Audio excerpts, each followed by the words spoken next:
మరి ఇప్పుడు మీరు అన్నట్టు అమరావతిలో రియల్ ఎస్టేట్ పెరిగితే దాని ఎఫెక్ట్ తెలంగాణ మీద ఆటోమేటిక్గా ఏముంటుందండి, ఏముండదు. అక్కడ ఇప్పుడు పబ్లిక్ అదే మీడియా కానీ పబ్లిక్ కానీ అపోజిషన్ మనకు వచ్చింది. మనం డెమోక్రటిక్ కంట్రీలో ఉన్నాం, ఏదైనా మాట్లాడుకోవచ్చు. బట్ ఇప్పుడు నేను ఎందా చెప్పాను, పడిపోలేదు అన్నందుకు పెరగలేదు కానీ తగ్గిపోలేదు అన్న రీజన్ చెప్పాను, ఫిగర్స్ ఇచ్చాను. ఈ నేను ఇచ్చిన ఫిగర్స్ కాదు, అది అనలిస్ట్గా నేను తెచ్చుకున్న డేటా. ఎవరో మంచి బ్రాండెడ్ కంపెనీ వరల్డ్లో రీసెర్చ్ చేశారు. సో నీకు ఉదాహరణ చెప్తాను. ఇప్పుడు బంజారా హిల్స్ ఉంది, 2 అరటిపల్లి బళ్ళు 30 సంవత్సరాలు నడుపుతున్నాడు. అరటిపల్లి బళ్ళు పొద్దుట ఒక రేటు ఉంటుంది, రాత్రి ఒక రేటు, తెలుసా మీకు? అరటిపళ్ళు పండు ఏజ్ బట్టి రేట్లు మారిపోతాయి. ఇప్పుడు 3వ బండి పెట్టాడు అంటే వీళ్ళిద్దరు బళ్ళు పడిపోతారా? అంటే ఎవరు కస్టమర్స్ వాళ్ళకుంటారు. మరి ఇక్కడ కూడా అంతే కదా. నువ్వు నీ క్వశ్చన్ ఆన్సర్ నువ్వే చెప్తున్నావు. రెండు పాన్ డబ్బాలు ఉన్నాయి, 3వ పాన్ డబ్బా ఎవడు క్వాలిటీ ఆఫ్ సర్వీస్ వాడికి వస్తుంది. ఇక్కడ ఇన్వెస్ట్ చేసే వాళ్ళు పరిమితంగా ఉండి వీళ్ళు ఉన్నప్పుడు ఆటోమేటిక్గా కొంచెం డైవర్ట్ అయ్యే అవకాశం అయితే ఉంటుంది కదా సార్. డైవర్ట్ అయ్యారు, మళ్ళీ తిరిగి వస్తున్నారు. ఎంత శాతం. ఇంకో పాయింట్ మీరు తెలుసుకోవాల్సిన మీడియాలో ఏంటంటే ప్రతి తెలంగాణలో పెట్టుబడి తెలంగాణ వాళ్ళు కాదు, కొంతమంది మాత్రమే తెలంగాణ వాళ్ళు. మిగతా వాళ్ళు ఎవరు? ఆంధ్ర నుండి పెడతారు, కర్ణాటక నుండి పెడతారు, కేరళ నుండి పెడతారు, పూణే నుండి పెడతారు. ఇదంతా కలిపి 20-25% ఉంటుంది. ఇంకొక 25-30% రెస్ట్ ఆఫ్ ఇండియా, ఢిల్లీ ఒకటి పెడతాడు, ముంబై ఒకటి పెడతాడు, పెడుతున్నారు లేదా? అక్కడ నుండి రెస్ట్ ఆఫ్ ది వరల్డ్ వాళ్ళు కూడా. ఇప్పుడు ఎన్ఆర్ఎస్ అందరూ ఎక్కడ పెడుతున్నారు? హైదరాబాద్లో పెడుతున్నారు. రేపు పొద్దుట అమరావతిలో పెట్టచ్చు. సో మనకు చాలా రాంగ్ ప్రొటెక్షన్. ఏపీ రాగానే తెలంగాణ డమాలు ఏమవుదండి. ఎవరికున్న బిజినెస్ ఉంటుంది, నువ్వు ఇచ్చే క్వాలిటీ, నువ్వు ఇచ్చే అమ్యూనిటీస్. ఇప్పుడు అక్కడ పెద్ద ఉన్నాడు, చిన్న ఉన్నాడు, అంతే, ఇద్దరు ఒకటే దగ్గర కదా. ట్రంప్ తుమ్మితే మోడీ గారు తుమ్ముతారు, మోడీ గారు తుమ్మితే తెలంగాణ రేవంత్ రెడ్డి, అక్కడ చంద్రబాబు నాయుడు ఇద్దరు తుమ్మాలి. బిగ్ బాస్ హైయెస్ట్ పొజిషన్ ప్రపంచంలో అంటే ప్రెసిడెంట్ ఆఫ్ అమెరికా. అంటే మీరు ట్రంప్ గురించి తీసినారు కాబట్టి ఈ క్వశ్చన్ కూడా బాగా సర్క్యులేట్ అవుతుంది సార్. యాక్చువల్ ట్రంప్ వచ్చిన తర్వాత కాస్త మనకి ఇంతకుముందు బాగా ఎన్ఆర్ఐస్ వచ్చి ఇక్కడ బాగా ఇన్వెస్ట్ చేసేవాళ్ళు. ఈ ట్రంప్ వచ్చిన తర్వాత వాళ్ళకే కొంచెం ఆర్థిక భద్రత లేకుండా పోయింది. అందుకని ఇక్కడ ఇన్వెస్ట్మెంట్ కూడా తగ్గిపోయింది. దాని ఎఫెక్ట్ వల్ల కూడా రియల్ ఎస్టేట్ కొంచెం డల్ అయిందని అది కూడా అంటున్నారు. అందులో నేను అనేకమైన కోణాల్లో మాట్లాడొచ్చండి. ఎందుకంటే ట్రంప్ అనేది రికార్డ్ బ్రేక్ చేశాడు. ఎందుకంటే అంతమంది ప్రతి ప్రెసిడెంట్ కూడా 2 సార్లు వరుసగా అయ్యాడు. అవును, ఈయన వరుసగా వాళ్ళ మధ్యలో బ్రేక్ వచ్చింది. దానికి కొన్ని అనేకమైన రీజన్స్, ఆ రీజన్స్ మరో సందర్భంలో మాట్లాడదాం. ట్రంప్ మళ్ళీ ప్రెసిడెంట్ కాలేడు, ఇంక ఇది లాస్ట్. అంతే 2 times 2 times ఏజ్ కూడా పర్మనెంట్. 2 times ఏజ్ కూడా లేదు కదా. ఆల్మోస్ట్ నాకు 79 అంత ఉంది. ఈ ఉన్న 4 సంవత్సరాల్లో నా ఏరియా, నా కంట్రీ నేను చిరస్థాయిలో నిల్చుండిపోవాలి. బిఆర్ అంబేద్కర్ గారు లైఫ్ లాంగ్ గుర్తుంటారు, మహాత్మా గాంధీ గారు లైఫ్ లాంగ్. అంటే వాళ్ళు కొన్ని మంచి పనులు చేశారు. ఏదో కాన్స్టిట్యూషన్ కానీ లేకపోతే మన స్వతంత్రం రావడం కానీ ప్రాణాలు త్యాగేశారు. ట్రంప్ ఐడియా ఏంటంటే నన్ను మళ్ళీ జిందగీలో నెక్స్ట్ 200-300 సంవత్సరాలు నన్ను ఎవడు మర్చిపోకూడదు. నేను తీసుకున్న యాక్షన్ ఎలా ఉంటే చిచ్చర పిడుగు. నేనైతే చైల్డిష్ మెంటాలిటీ అంటే అంది. ఇవాళ డెసిషన్ తీసుకుంటే నెక్స్ట్ కానీ మళ్ళీ డెసిషన్ మారిపోతుంది. తమిళనాడులో ఒక సీఎం ఉండేవాడు. ఆ సీఎం బయటకు వెళ్తే పోలీస్ ఫోర్స్ ఉండాలి, ప్రొటెక్షన్ ఉండాలి కదా. పలానా రోడ్డుకి వెళ్తే ఆ రోడ్డు అంతా చేస్తారు. పర్టికులర్లీ ఆ సీఎం గారికి 3-4 భార్యలు ఉన్నారు. వెళ్ళేటప్పుడు చెప్పారంట నెంబర్ 2 అకౌంట్కి వెళ్ళాను. మధ్యలోకి వెళ్ళి నెంబర్ 1 అంటాడంట. అది ఇక్కడ ఉంటుంది, ఇది ఇటు ఉంటుంది. ఆ పోలీస్ వాడికి ఎంత బాధ అండి. ట్రాఫిక్ ఒకసారి మాట్లాడడం అంత ఈజీ కాదు. అట్లా అది ఎందుకు చెప్పానంటే నా ఎగ్జాంపుల్స్ ఎందుకు జనాలకు అర్థం కావాలని, ఇంక వేరే విధం కాదు. సో ఇప్పుడు ఈయన ఏమైంది, ఈయన తీసుకున్న ప్రతి డెసిషన్. జో బైడెన్ గారు 4 సంవత్సరాలు ఏదైతే సైన్ చేశాడో అవన్నీ రివర్స్ చేస్తున్నారు. ఈయన అన్ని 1-2 days చేసాడు సైన్. ఆ డిసిషన్స్ కూడా చాలా రివర్స్ కూడా చేశారు కదా. రివర్స్ కూడా చేసిండు. ఇప్పుడు టెస్లా ఎలన్ మస్క్ అయితే ఈయన రాడు. ఎలన్ మస్క్ ఈయనకి చాలా గ్యాప్ ఉంది. There is a slip between the cup and the lip అని చెప్తాను. బయటికి బాయ్ బాయ్ అనుకుంటారు. లోన్ ఇప్పుడు అల్లు రామలింగ రాఘోపాల్ ఉంటారు, హలో జోగినాథ్ రండి అంటే దొంగ నా కొడుకు వచ్చేసాడు తినడానికి అనుకుంటారు. బయట మాత్రం హలో హలో రండి అంటారు. అట్లా ఉంటుంది. ట్రంప్ మోడీ గారు కుర్చీలో అక్కడ కూర్చుంటాం చూస్తారు టీవీలో మొన్న వెళ్ళినప్పుడు. అంత పెద్ద ఆయన మోడీ గారు కూర్చోలో అంటే దీని వెనక లేదు స్ట్రాటజీ ఉంటుంది. అంతా ఓకేనంటే ట్యాక్స్ చేస్తానని చెప్పాడు. 18,000 పీకి పట్టేసాడు తమ్ముడే అది అట్లా. సో అందుకని నేనేమంటే ట్రంప్ డెసిషన్లు కొన్ని అంటే ఆయన కంట్రీకి ప్రెసిడెంట్గా కరెక్టే, ఎందుకంటే ఆయన కంట్రీని ఆయన ప్రొటెక్ట్ చేసుకుంటున్నా తప్పలేదు. బట్ తెలియాల్సింది ఏంటంటే ఇండియాలో గంటకి ఇండియా వాళ్ళు ఎవరైతే ఎన్ఆర్ఐస్ అనుకున్నారో గంటకి $10 పనిచేస్తారు. అదే అమెరికా వాడు అంటే $40-50 పెడతారు. అంటే 80% మనల్ని తీసేస్తే మనల్ని కానీ చైనా కానీ మెక్సికో కానీ జపాన్ కానీ పనామా కానీ ఇవన్నీ ఉన్నాయి కంట్రీస్, కెనడా, వాళ్ళకే లాస్. రెండోది ఎప్పుడు చెప్తుంటా, every 4th engineer in America is from India. Okay. ఇది జాగ్రత్తగా వినండి. Every fourth engineer from India is from south. Okay. Every fourth engineer from south is from AP, Telangana. Okay. ఇది మన ట్రాక్. అదేవిధంగా డాక్టర్స్. సో మనల్ని వదుకుంటే చాలా వెనకబడిపోతారు. మన దేశం నడిచేదే మన వాళ్ళే సగం మంది. మన వాళ్ళు సంపాదించేది అమెరికా వాళ్ళు సంపాదించారు, మీకు తెలియాల్సిందే.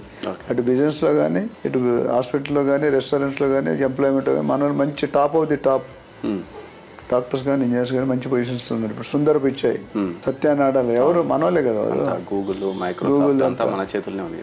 సో అది ఉంది కాబట్టి ఈయన ఏం చేస్తారంటే అన్ని కాంట్రవర్షియల్ డెసిషన్ తీసుకుంటే ఇతర దేశస్ని వెళ్ళగొట్టాలి అని సైన్ చేసింది ఇమిగ్రేషన్ మీద. నేను రాగానే ఫస్ట్ బయట దేశాలని టైట్ చేసి పడేస్తానన్నాడు, సైన్ పెట్టాడు. బర్త్ టూరిజం అంటే చిల్డ్రన్ అక్కడ పుట్టిన వాళ్ళకి ప్రొవిజన్ తీస్తాడు. అంటే వీసా లాటరీ సిస్టమ్ తీస్తాడు. ఆప్షనల్ ఓపీటీ అని దాన్ని రివైజ్ చేస్తున్నాడు. రకరకాలు చేంజ్ చేస్తారు. ఇవన్నీ ఎంతవరకు ఓకే అవుతాయి, ఎంతవరకు 150 సంవత్సరాలు బట్టి ఉన్నది దీన్ని తీస్తే అయిపోతుంది కదా. క్యాబినెట్, సెనెట్ ఆమోదించారు. సో ఆయన తీసుకున్న డెసిషన్ వల్ల కొద్దిగా ఇంపాక్ట్ అయితే పడుతుంది. బట్ అంత భారీ ఇంపాక్ట్ పడుతుంది ఎందుకంటే వాళ్ళు కూడా అంచెలంచెలుగా 54 లక్షల మంది ఉన్నారు అమెరికాలో. ఇండియా వాళ్ళు 54 లక్షలు ఉంది. అందులో మోర్ దెన్ 15-16 lakhs ఇల్లీగల్ అని అంటున్నారు, ఎంతవరకు తెలియదు.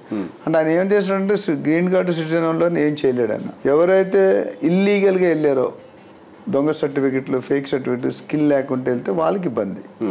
ఎవరైతే జాబులు లేవో, అమెరికాలో ఏంటంటే 2 రకాలు ఉంటాయండి. యూనివర్సిటీలో 3000 యూనివర్సిటీలు ఉన్నాయి.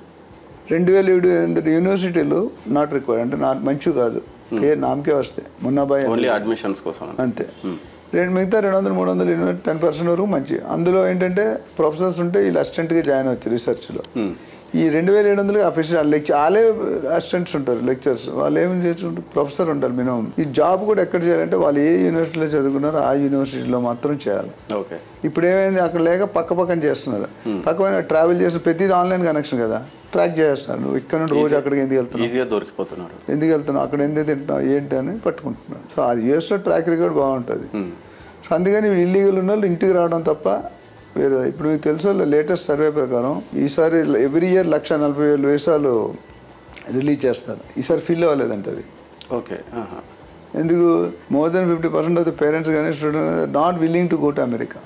దినదినగా ఇప్పుడు ఉన్నట్టు దినదినగా ఏదో పార్ట్ టైం జాబ్ చేసి పార్ట్ టైం కూడా రావట్లేదు కదా, లేదు ఆప్షన్ లేదు కాబట్టి భయపడుతున్నారు అంతా. దానివల్ల 50,000 కోట్లు మిగులుతాయండి సంవత్సరానికి. 50,000 కోట్లు. ఓకే. అంత ఇన్కమ్ పోయినట్టే కదా. సో ఆ విధంగా చూసుకుంటే ఇంపాక్ట్ అనేది కొద్దిగా ఉంటుంది. దానికి ఆల్టర్నేటివ్ ప్రత్యామ్నాయాలు అయితే ఆల్రెడీ కొన్ని వేల మంది తీసాడు, ఇంకా రోజు తీస్తుంటాడు. వాళ్ళు గవర్నమెంట్ ఎంప్లాయీసే తీస్తాడు, మీకు తెలిస్తే బైఅవుట్ అని స్కీమ్ పెట్టాడు. 8 నెలలు శాలరీ ఇస్తాను వెళ్ళిపోవాలి, లేదా నీ తీసేస్తాను, మీరు వెళ్ళబోతే నేను తీయని భయపెట్టాడు. చాలా మంది గవర్నమెంట్ ఎంప్లాయీ. అందుకనే అమెరికన్ సిటిజన్స్ కూడా కొంతమంది ఎగెనిస్ట్గా ఉన్నారు. ఇది నడుస్తుంటుంది. మేబీ ఒక 1 year తర్వాత కొద్దిగా అర్థం చేసుకొని ఈ గడబడ రియాక్షన్ తీసుకోకుండా ఉండాలని మనం కోరుకుందాం. ఓకే. ఇంకొక లాస్ట్ క్వశ్చన్ సార్, నేను ఈ వరంగల్ ఎయిర్పోర్ట్ వస్తుందని అక్కడ ఒక ప్రజెంట్ అయితే ఒక భూమి నడుస్తుంది వరంగల్ ఏరియాలో. ఒక ఎయిర్పోర్ట్, మామ్నూర్ ఎయిర్పోర్ట్ శాంక్షన్ అయింది. దాంతో ఆ చుట్టుపక్కల 20-30 లక్షలు ఉన్న పొలాలు ఇప్పుడు 1-2 కోట్లకు డిమాండ్ చేస్తున్నారంట. అవును. మరి నిజంగా ఇప్పుడు వరంగల్లో ఆ సిచ్యువేషన్ ఉందా సార్, అంతా పెట్టి కొనే సిచ్యువేషన్ ఉందా? ఇప్పుడు శంషాబాద్ ఎయిర్పోర్ట్ రాకముందు శంషాబాద్ ఎవరికి తెలియదు. ఇప్పుడు 2 లక్షలు అయింది గజం. వాళ్ళు ఊహించారా? సిటీకి ఎంత దూరం మీకు తెలుసు, ఆల్మోస్ట్ 1 hour 45 minutes. భోగాపురంలో ఎయిర్పోర్ట్ వచ్చినట్టు వైజాగ్, గన్నవరం ఎయిర్పోర్ట్ అంటే విజయవాడ, ఇప్పుడు వరంగల్ ఎయిర్పోర్ట్ వచ్చినట్టు వరంగల్. డెఫినెట్గా ఒక ఎయిర్పోర్ట్ కానీ, ఒక రైల్వే స్టేషన్ కానీ, ఒక మెట్రో స్టేషన్ కానీ, ఒక బస్ స్టేషన్ పడిందంటే ట్రావెలింగ్ స్టార్ట్ అయిపోతుంది. ట్రావెలింగ్ స్టార్ట్ అయితే అన్ని కార్యక్రమాలు ఉండాలి. హాస్పిటల్, స్కూల్, కాలేజ్, పిల్లలు అన్నీ ఉండాలి లేదా? సో డెవలప్మెంట్ అటువంటి స్టార్ట్ అయిపోయింది. ఒక దగ్గర షాబాద్ అని ఉంది. ఆ షాబాద్ 5 సంవత్సరాల ముందు ఎవరికి తెలియదు. 2 సర్జీలు ఇచ్చారు, రాంపూర్, చంద్రవల్లి. ఇప్పుడు పెద్ద పెద్ద కంపెనీలు ఉన్నాయి అక్కడ, బ్యాటరీ కంపెనీలు ఉన్నాయి, పెద్దవి ఉన్నాయి చాలా. నేను వెళ్ళి చూశాను. అంటే పోలేబెల్ సర్జీ ఎంత పెద్ద పెద్ద కంపెనీలు ఉన్నాయి. ఇక్కడ ఏంటంటే నాకు తెలిసి తెలంగాణలో 2 tier level societies and cities బాగా పెరుగుతాయి. అందులో మెయిన్ నాకు కనిపించేది ఒకటి వరంగల్, రెండోది ఖమ్మం. ఓకే. వరంగల్ అంటే ఎయిర్పోర్ట్ ఉంది కాబట్టి అనుకోవచ్చు. ఖమ్మంలో 3 మినిస్టర్స్ ఉన్నారు. దాన్ని వాళ్ళ వాల్యూ వాళ్ళు నిల్చోబెట్టుకుంటారు. కొద్దిగా Khammam to Vizag road express highway వేస్తున్నారు. ఖమ్మంలో కొన్ని రోజులు కొన్ని ఏరియాలు బాగా పిక్ అవుతాయి. అంటే ఖమ్మం కూడా చిన్న ఏరియా, బట్ 3 మినిస్టర్, ఒక డిప్యూటీ సీఎం ఉన్నాడు, 2 మినిస్టర్స్ ఉన్నారు. సో ఐ థింక్ ఆ ఒక్క సిటీకి 3 సీఎం 3 మినిస్టర్లు, ఇంకే సిటీకి లేదు. డెఫినెట్గా వాళ్ళంతా కృషి చేసి వాళ్ళ కంట్రిబ్యూషన్ చేయాల్సి ఉంటుంది. కాబట్టి మిగతా సిటీలతో పోలిస్తే కొద్ది కంపారిటివ్ ఖమ్మం కూడా రానున్న రోజుల్లో అదొక మంచి సిటీగా అభివృద్ధి చెందే అవకాశాలు ఉన్నాయి. ప్లస్ అఫోర్డబిలిటీ చాలా తక్కువ ఉంది. ఇక్కడ నుండి ఖమ్మం 3 hours 4 hours ఉంటుంది.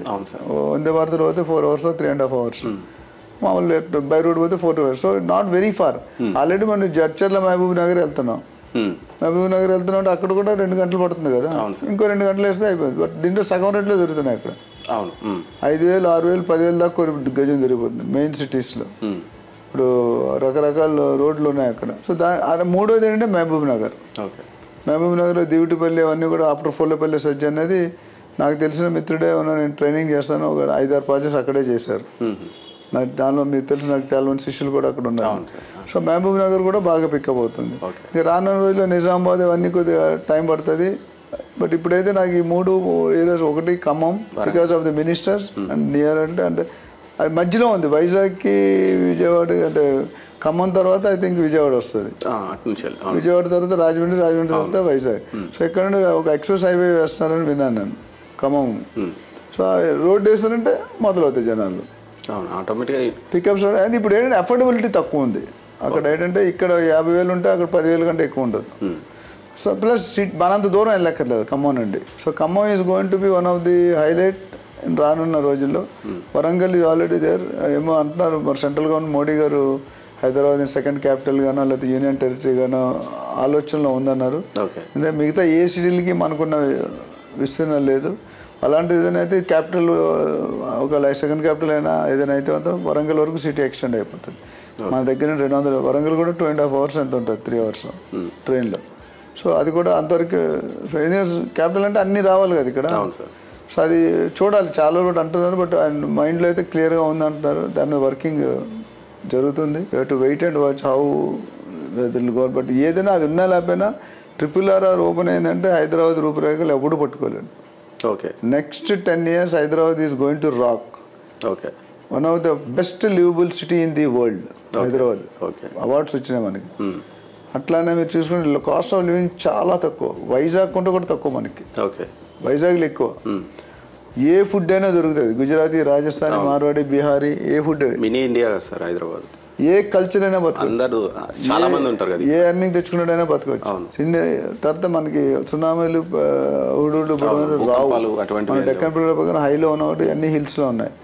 అట్లా చూసుకుంటే ఏ విధంగా చూసుకున్నా రెంట్లు కానీ అంత ఎక్కువ లేవు. ఇప్పుడు కూడా Hyderabad is one of the cheapest city in the country. Delhi, Bombay, metro, Chennai ఇవన్నీ పోలిస్తే మన దగ్గర ఎక్కడ కంపారిజన్ లేదు. అందుకని మనకి ఎప్పుడైనా ఇందాక ఏం చెప్పి తక్కువ రేట్లు ఉంటే ఎక్కువ పెడతాయని చెప్పాను మీకు అర్థమవుతుందా. So Hyderabad is going to rock. And Hyderabad, Telangana, Andhra కూడా.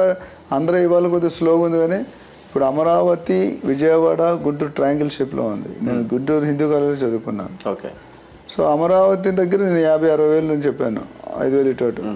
అక్కడ తుళ్ళూరు, కాజా, తాడేపల్లి, మంగళగిరి ఇవన్నీ వస్తుంటే సిటీ అంతా డెవలప్ అవుతుంది. IT corridor, SCJETS, IRR, OR ఇవన్నీ కూడా వస్తున్నాయి.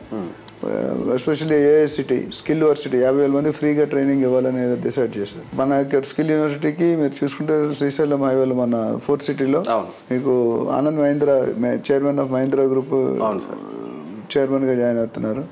అట్లనే అక్కడ sports city, health city, golf course, international cricket stadium, industry corridor, IT సజ్జ, హెల్త్ సిటీ ఇవన్నీ కూడా డిజైన్ చేశారు.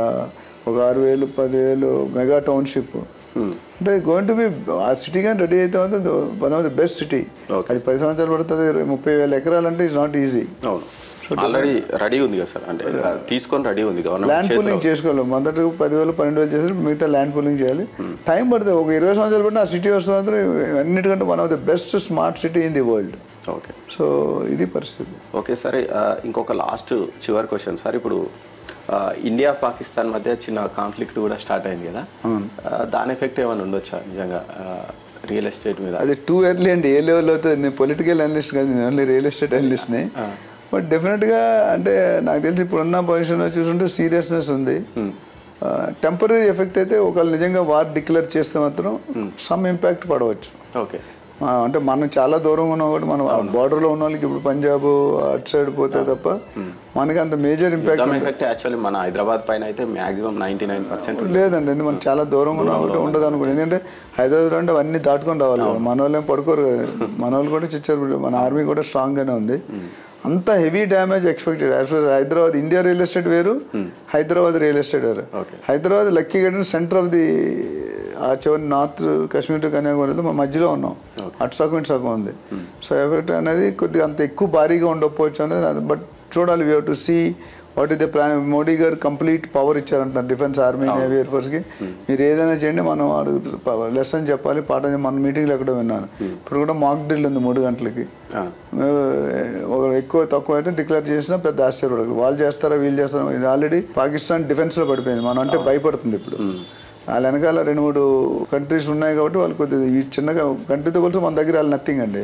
అదే వెనకాల పెద్ద హస్తాలు ఉన్నాయి, బయటికి రావట్లేదు. ఆ హస్తాలకి ఒకసారి బుద్ధి చెప్తే అప్పుడు తెలుస్తుంది.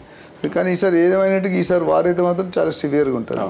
దానికి మనం అన్ని విధాలుగా రెడీ అయి ఉన్నాం. And we are fully equipped. Tit for tat. నువ్వు గబ్బర్ సింగ్ డైలాగ్ ఉంటుంది, ధర్మేందర్ ఎవరు చెప్తారు, అగర్ తుమ్మే ఎక్కువ మారేగా తుమ్మే 4 కమారుగా. నువ్వు ఒకటి వేస్తే మిసైల్ నేను 4 వేస్తాను లెవెల్లో మనం ఉన్నాం. నాకు తెలిసి వెల్ ఎక్విప్డ్. మన డిఫెన్స్ సెక్టర్ కానీ అన్నీ కూడా బాగా పనిచేస్తారు. హోమ్ మినిస్టర్ రాజ్నాథ్ సింగ్ గారు ఐ థింక్ మంచి ప్రొటెక్ట్ చేస్తారనేది నా ఉద్దేశం. యాజ్ ఫర్ మీరు అడిగిన కొంచెం హైదరాబాద్ అమరావతి అనేది దూరికి బాతే. సో అంత మేజర్గా ఉండకపోవచ్చు అనేది నా ఇది. ఇక్కడ చిన్న పాయింట్, చాలా మంది ఇన్వెస్టర్స్ గత 1.5 yearగా డబ్బులు చేతిలో పెట్టుకొని వెయిట్ చేస్తున్నారు. అంటే ఏదో ఒక ప్రాపర్టీ అమ్మేసానో, మా అత్త కట్నం ఇచ్చిందనో, లేకపోతే ఇంకేదో లాటరీ తగిలిందనో. కానీ డబ్బులు చేతిలో పెట్టుకున్నది చాలా లాస్ అండి. ఎందుకంటే మన చేతిలో చిల్లర క్యాష్ ఉంది అనుకోండి, లిక్విడ్ క్యాష్ ఏమవుతుంది. మీ వైఫ్ అంటే మన వాషింగ్ మిషన్ కొనుక్కుందాం అండి, లేదా అది కొనుక్కుందాం అండి, ఇది చుట్టాలు వెళ్దాం, బ్యాంకాక్ ట్రిప్ వెళ్దామండి, లేకపోతే యూకే వెళ్దామంటే. సో ఒక ఆయన నాకు చూశారు, ఆయన 2 కోట్లు డబ్బులు రెడీ చేసుకొని పెట్టుకున్నారు 1.5 year. ఇది మన సేమ్ హైదరాబాద్లోనే ఇన్వెస్ట్మెంట్ వారు. కానీ మీలాంటి వాళ్ళు చాలా 10 మంది 10 రకాలుగా చెప్తున్నారు.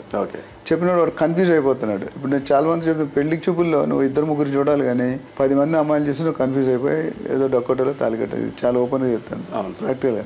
అట్లనే 20-30 ప్రాపర్టీలు చూస్తే ఏ ప్రాపర్టీ కొనుక్కోలేదు. ఒక రోల్ మోడల్ మంచి పర్సన్ రోల్గా పెట్టుకోండి, గైడ్గా పెట్టుకోండి. నేనున్నాను ప్రొఫెషనల్గా, చాలా మంది ఉన్నారు అలాంటి వాళ్ళు.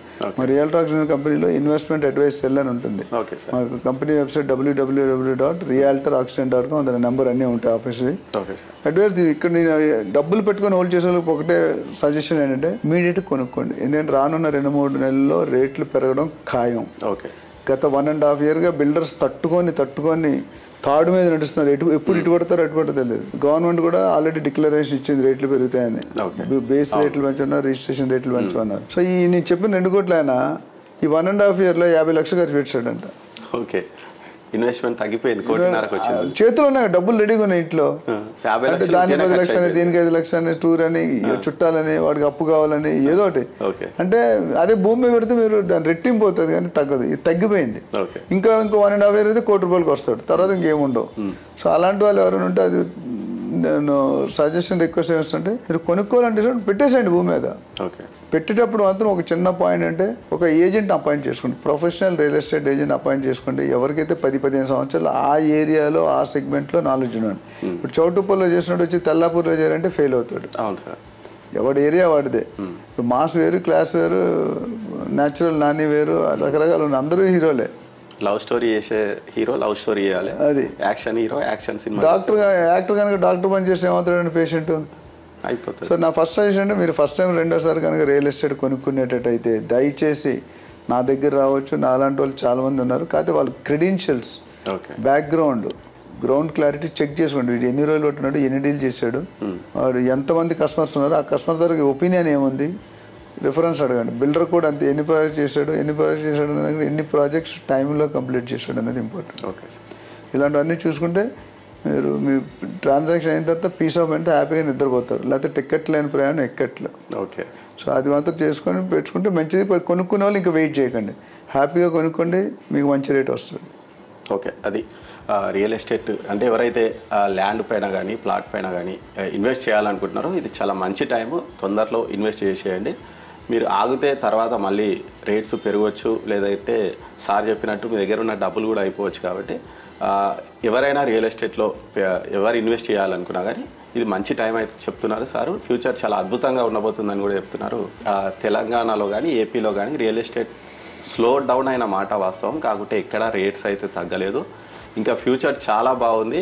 ఎవరైనా ఇన్వెస్ట్మెంట్ చేయాలనుకుంటే సార్ కొన్ని అంటే ఎక్కడ సార్కున్న ఎక్స్పీరియన్స్ తోటి, సారు 35 years ఎక్స్పీరియన్స్ ప్లస్ దాదాపు ఒక 25,000 మంది హ్యాపీ కస్టమర్స్ ఉన్నారు. నెక్స్ట్ ఫ్యూచర్లో ఖచ్చితంగా ఇవి డెవలప్ అయితే ఖచ్చితంగా ఇన్వెస్ట్మెంట్ డబల్ అయ్యే ఛాన్స్ ఉందని చెప్తున్నారు సార్ డాక్టర్ రామేశ్వరరావు గారు. Thank you sir. Thank you.